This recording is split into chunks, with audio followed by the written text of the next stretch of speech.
Let's get in a special market voice on the conversation. It's a big day. Abhay Agarwal, MD of Piper Serica Advisors, joins us.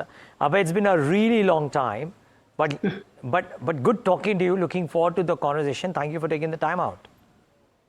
No, thank you. Always a pleasure to talk to you, Neeraj, and to be on the show. Thank you.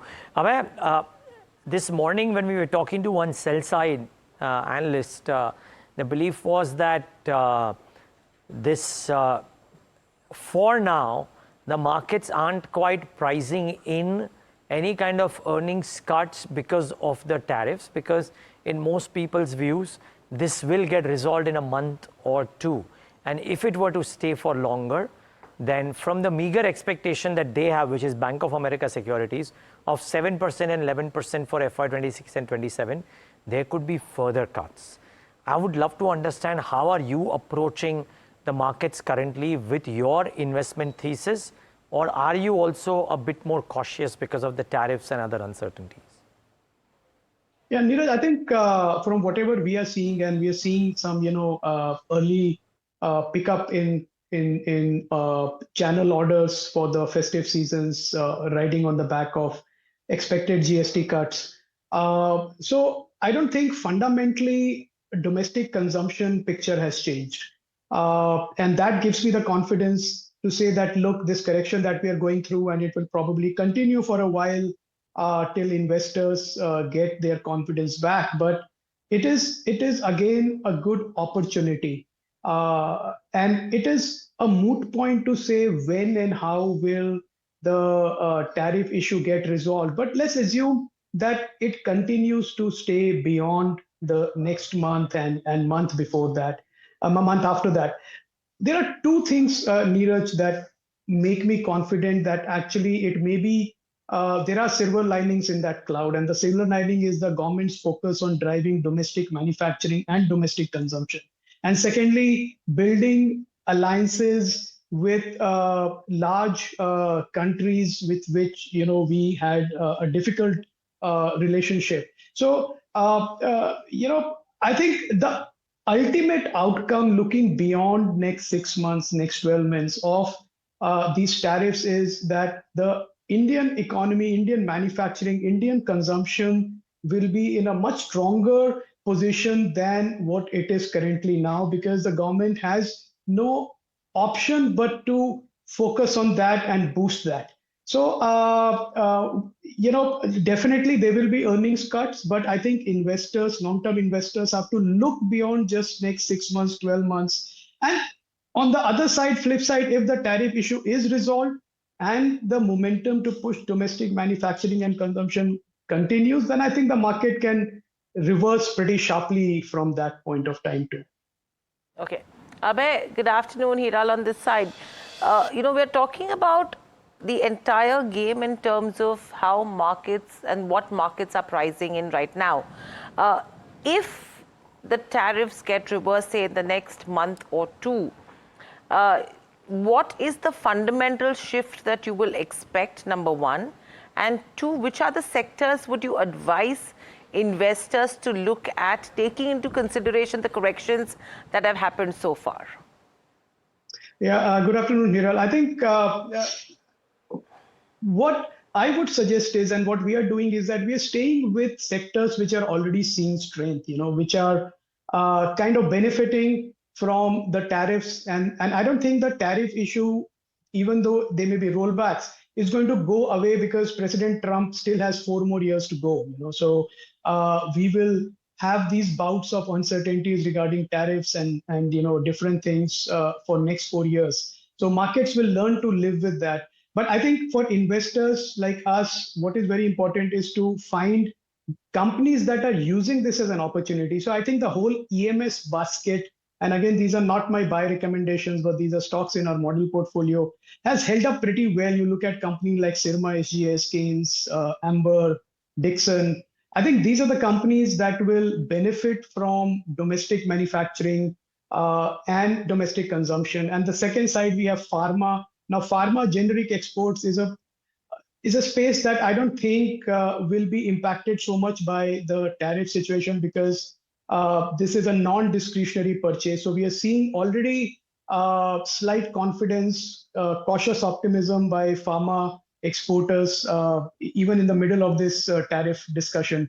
So I think these are the two sectors. And then anything that touches domestic consumption, will be a beneficiary of lower GST, lower income taxes, lower interest rates. So we will see that boost, whether it is autos or real estate, home building, home improvement companies. So I think these are the spaces that investors would do well to stay with rather than looking for rebound plays which may not actually work out. Okay. Abhay, can silver linings notwithstanding, could it well happen that we may be looking at a flat headline index and specific pockets of strength might continue to do well? Could that be the it has virtually been the template for the last 12 months. Can it last for a lot longer?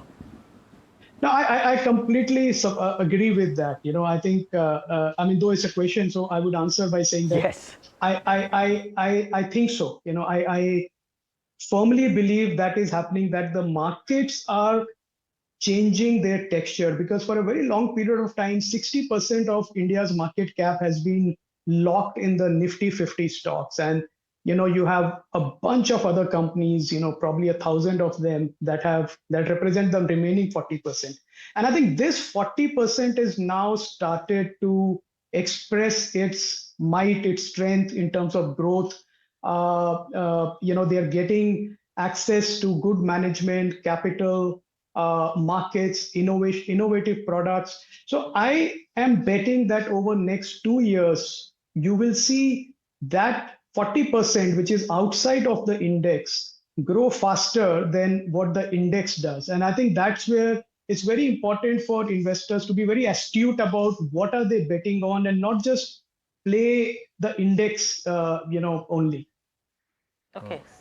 So don't pay the index, which is absolutely correct. And you also mentioned, Abhay, that domestic-oriented sectors is something which probably one can look at right now.